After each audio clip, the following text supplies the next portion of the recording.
সবাইকে আনন্দিত জয়গুরু। আমি পরম পূজ্যপাদ শ্রী শ্রী দাদার একটি লীলা কাহিনী আপনাদের মাঝে উপস্থাপন করতে যাচ্ছি।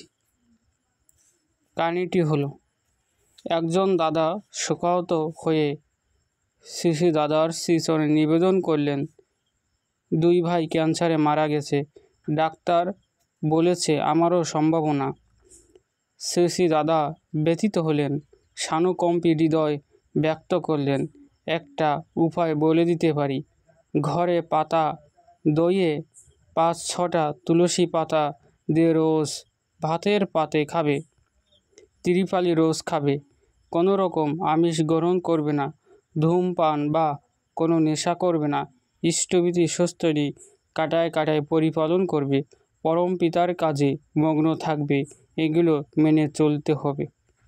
জয় গুরু।